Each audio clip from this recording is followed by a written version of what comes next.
Yan guys, update kay Red. Yan, na-lowered na siya guys. Nakapunong siya na 280mm. Tapos, ayan ang pagka-lowered guys. Ayan, yun ang lowered niya. Yan guys, sa loob. Yan, malinis yan guys. Itang yan yan. Lapit na yung show. This April.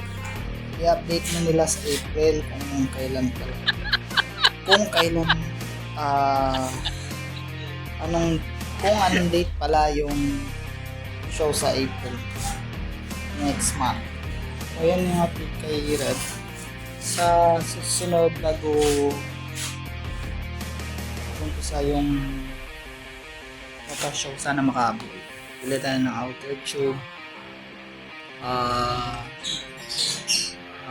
Earls na hose yung dito. Yung cons.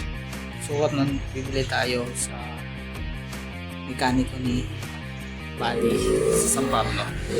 Tapos ito siguro palitan na natin ng brake lever para hindi siya pangit tingnan.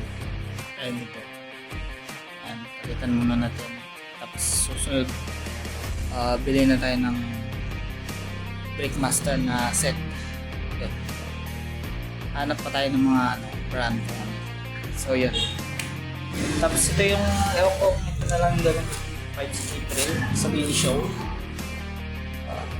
Ngayon natin makakabit natin yung KOU pipe na copy. Ngayon natin kasi kailangan talaga pag sa street bike mga pops loaded talaga. Nasa yan kung 54 ba, 53 or 8, mga ganon.